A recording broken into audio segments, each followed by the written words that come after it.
So hey everybody, my project today is changing the motorboard.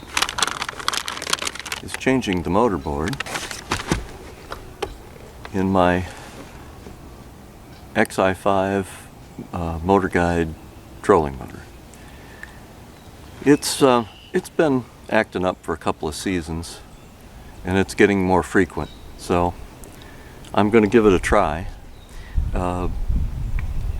The issue is that the motor drops out and stops driving intermittently as I'm trolling along. And I have the GPS kit on it, and so the GPS will try to steer and keep it going. So what happens is you're going down the lake, the motor stops abruptly, yet the GPS keeps steering you back and forth. It's trying to keep a heading going while the motor's not turning. And the only way to fix it is to stop, unplug the motor completely, let it power down for a few seconds only, plug it back in and let it come back up, and then it'll go fine. But it won't respond to any of the remote controls until you do that. Given that the GPS is still obviously providing signals, the motor's still steering, so the motorboard isn't completely dead, obviously, or it wouldn't be driving the steering system. However, all the brains for the wireless control and everything seem to be in that board. So I've decided this season I'm going to put in a new board, and we're going to see how it works. To swap that out, it comes in an anti-static bag. I'm not going to touch any of the connections, but that's what the board looks like. There are a couple things you need. The connections are protected with silicone dielectric grease, and I have one that I keep in my toolbox all the time, which is Dow Corning number 4, which is just a clear silicone dielectric grease, and I think that should be sufficient. Motorguide Mercury has their own brand, but I don't see why that shouldn't work. And then I also, I didn't used to keep this in my toolbox, but I went out and bought some. It's Dow Corning number 340, which is a white grease heatsink compound. And there was a day when I could go down to the local auto parts store and buy heatsink compound, because GM, for example, would use them under modules in high energy ignition distributors and so forth. But I searched around all my local auto parts stores, couldn't find it. So I had to go online and order this. I couldn't find it in any local, in the age of internet, there aren't any local electronics or computer stores. I think this is similar to what I would use on a CPU on a computer, but not exactly. So this appeared to be, from looking at specs, this appeared to be a good heatsink compound for this kind of an application where you're trying to get good contact between the motorboard and a heatsink. But I understand that the motorboard's sitting in something like this heatsink compound. And in order for me to find this one, there are some other ones you could find online, but this one I found through Newark Electronics. I buy a lot of stuff from them. But I ordered this, took me a couple days to get it. But now I have it, and I'm ready to dig in. So I've gone ahead, the boat's sitting on the trailer, so I've gone ahead and deployed the motor, because I know I'm going to need to be able to get these housings off. And so that kind of gets it out of the way. And there are 2 screws here on the sides, and it's unplugged. I don't have it connected to power, so we'll start there. I've had this apart before because I installed the GPS kit myself, and it has a module under here and a module up in the head. And these are Phillips number 3s on this.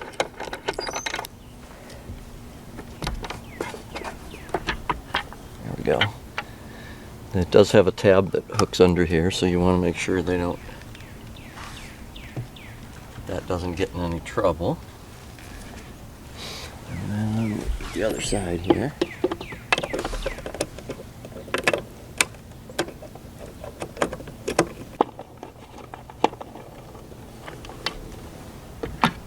There we go.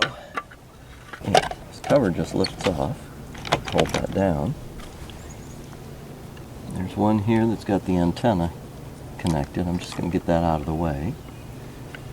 This ribbon cable, I'm going to just lift off.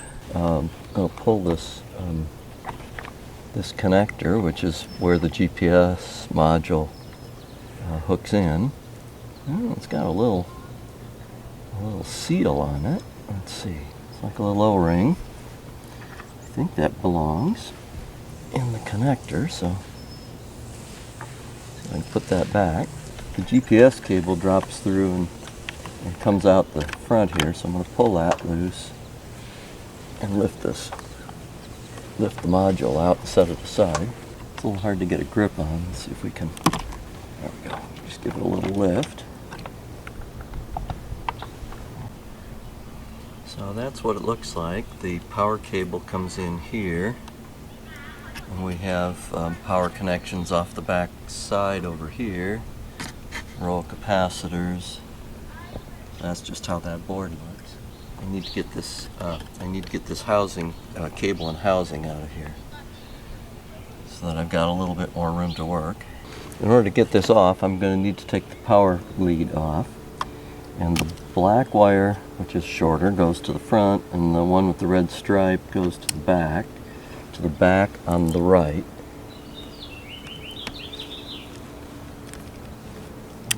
Take these guys off.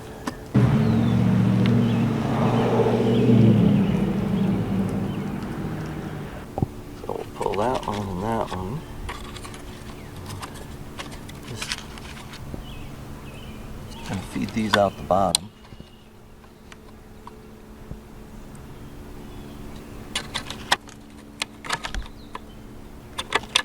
So now I'm going to take off the other, the one on the right hand side is red, and that power lead goes out to the, goes up to here. And I'm going to disconnect the other one so that I can remove this.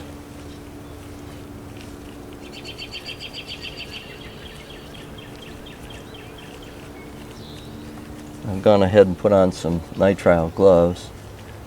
They're not officially chemical resistant, but to me it's nicer than having my fingers all gooped up with silicone compounds.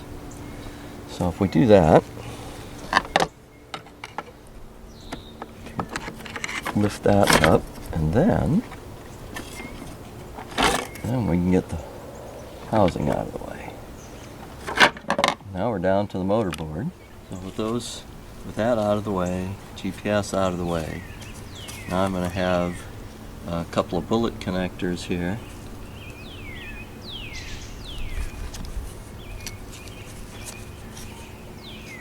A black one and a white one. Black one and a white to red. So we'll take those next. So we'll take these bullet connectors. I can get a bite on them here so I can turn them.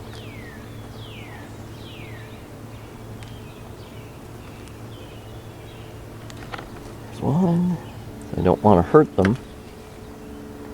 I'll crimp on them a little bit to turn them, but there we go. There it goes. Just don't want to break that connector. But they can only go together one way, which is nice. Alright. Got that loose. Now we should be down to the 4 screws that are holding the board down.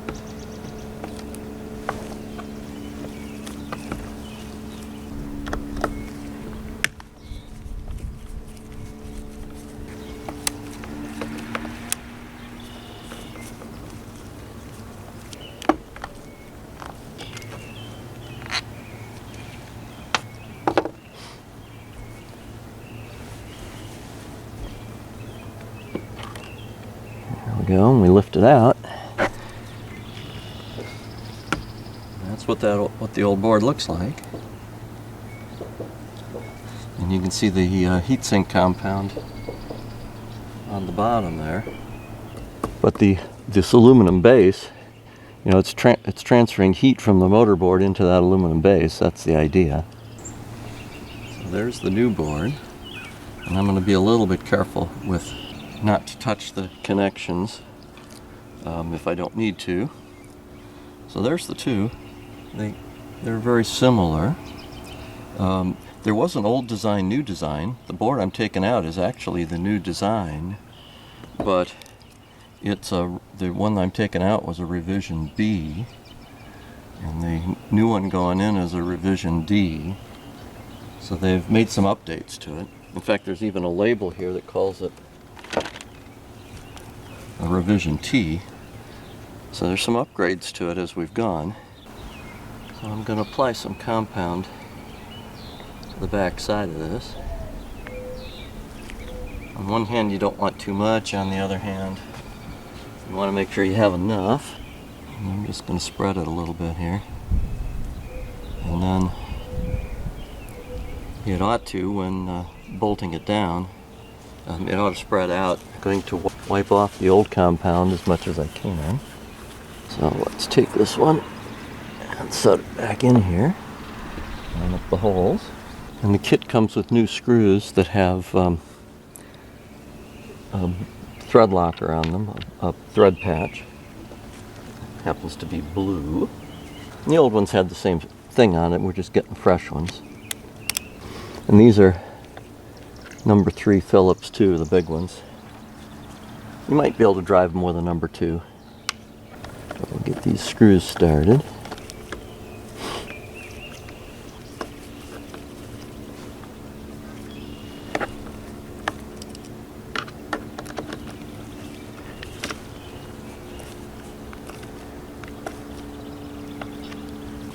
Just cinch these screws down.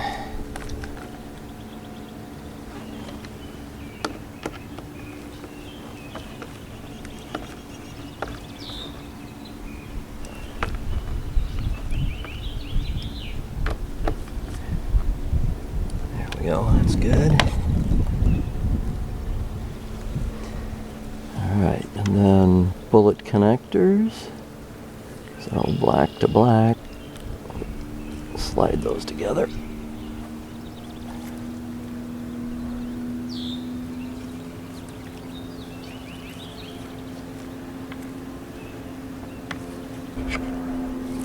And we've got to put the power cables back in.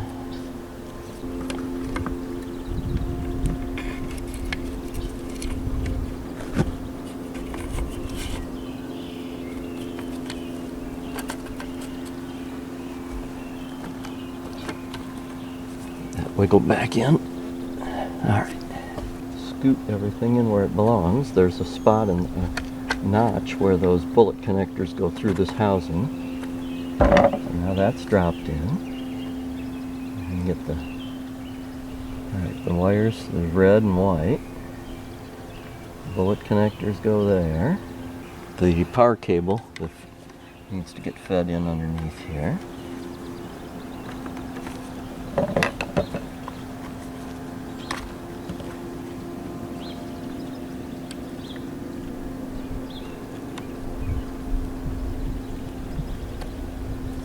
Alright, so now we need to put connections back together.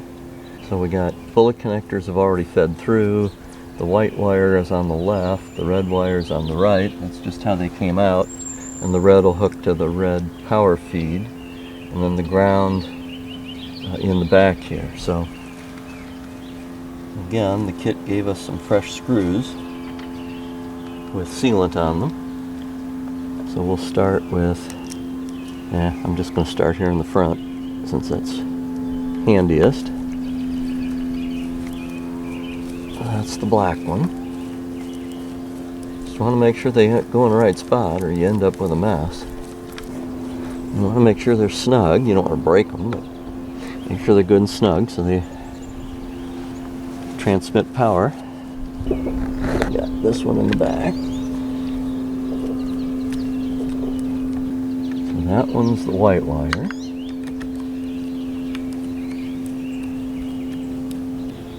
that one down good. And this one is the power, and it's got two connections, two lugs, power coming in and a motor wire going off.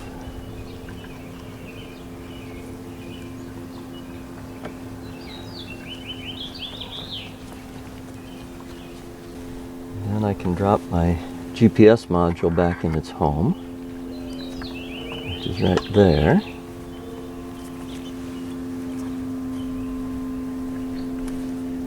That's okay. And then it drops in a slot here. And this cable, if you're not using the some of the external was the NEMA connection, you can leave it inside the motor. I'm not currently using it, but it's in my plans. And we'll connect the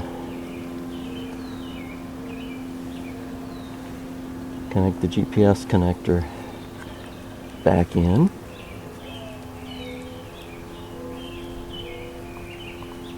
That's good.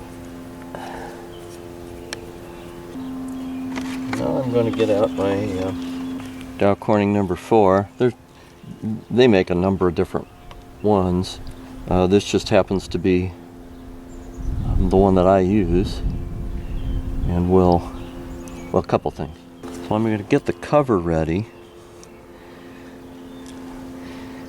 and get it reconnected. Now let's see, it's interesting. I'm going to hook the ribbon connector up the way it came, but I was just looking to see if there's a proper way, if it's keyed in any manner, and it doesn't look like it is. But the ribbon cable went straight like this, so I'm going to reapply it just the way it came off. Put a little bit of that compound on those pins so we have some fresh.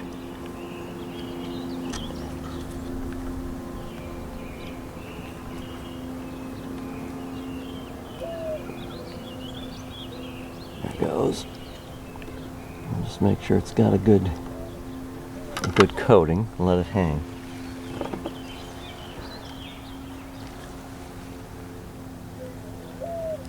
Give it a little extra here. I mean, basically the silicone grease, which is what it is intended to waterproof the connections so they don't corrode or deteriorate. So I'm going to do that here at this point. Put a batch of it on.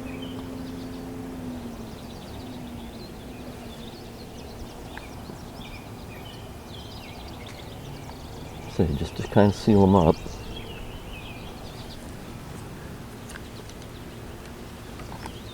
little bit more in there.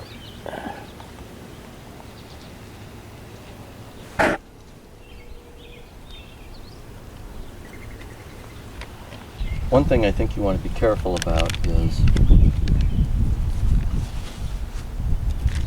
use the old motor board.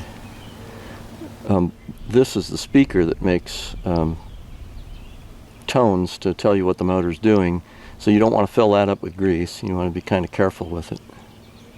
Alright, with that in place, now I'm going to take my gloves off because I'm done fiddling with grease. Because then we have an antenna to connect, and we want to peel off the backing, and I don't want to get silicone all over it. So that's why I kind of waited till last. And then we'll put that on and tuck it down here in the front. Kind of goes in under the pedal.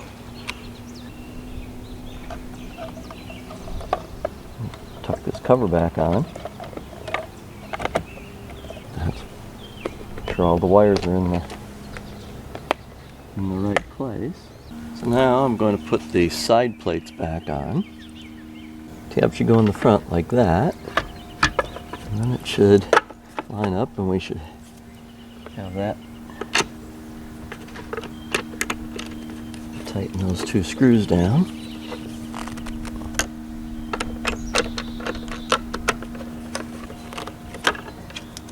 So on the boat trailer, I can actually do this easier by standing on the ground.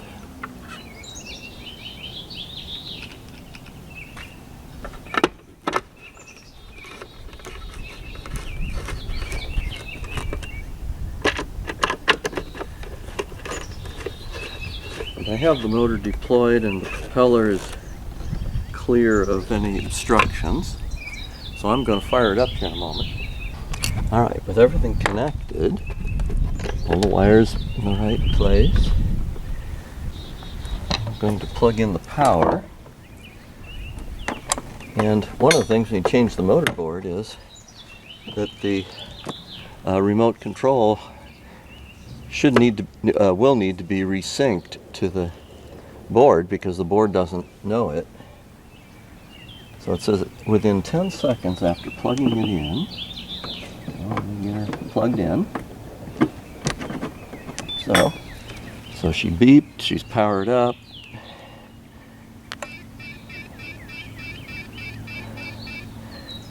Okay, and it's done beeping at me.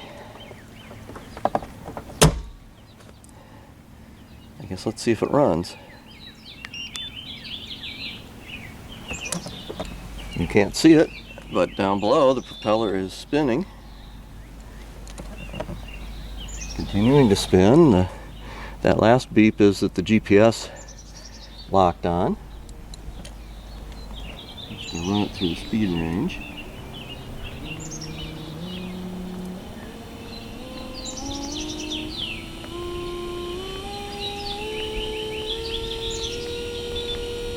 That's the top. Okay, take it down. We'll make sure it steers. I want to do that with the prop turned off because we don't know how much clearance I got down below. Good. Hey, successful job. Now I have to get it out on the lake and test it out. And it won't be too long. I finish my spring prep. We're going to go drop it in. So that's what it takes to change the motor board in an Xi5 Motorguide. And one of these days real soon I'll have it out on the water and we're going to go fishing. So following up, now that I got that motor board installed, and here's my old one, I've been out on the water with the new one, and I was out fishing for a couple of hours.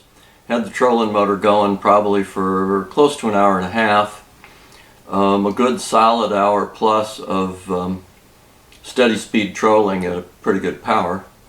And it's running like a champ. It's working great. Now it might always act up at some point, I suppose. Some days this one worked well. But I think that may have fixed it. Not a glitch. Everything was just fine. That's all for now.